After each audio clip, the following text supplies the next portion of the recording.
सबै सम्पत्ति सेक्युरिटिज हुँदैनन्। घर जग्गा सुन सम्पत्ति हुन् तर तिनलाई स्टक मार्केटमा सिधै बेच्न सकिँदैन। सेक्युरिटिज भनेको वित्तीय उपकरण हो जुन बजारमा किनबेच हुन्छ र कानुनी सम्झौतामा आधारित हुन्छ। सम्पत्तिलाई बोन्ड, शेयर वा इटिएफमा बदलेर सेक्युरिटिज बनाउन सकिन्छ। जस्तै एबिएस, एमबिएस, आरइआइटी, इटिएफ र बोन्ड यी सबै लगानीका साधनहरू, डिभाइस हुन् तर सबै एकै किसिमका होइनन्।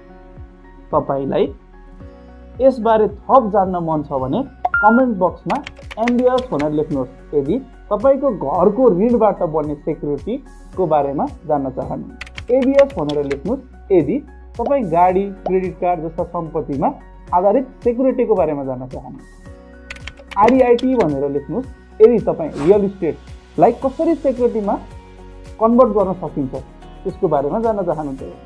इटिएफ भनेर लेख्नुहोस् यदि तपाई सजिलो तरिकाले सुन, स्टक वा बजारको बारेमा जान्न चाहनुहुन्छ। बोन्ड भनेर लेख्नुहोस् यदि तपाई सरकार वा कम्पनीलाई ऋण दिएर फिक्स आम्दानी चाहनुहुन्छ भने।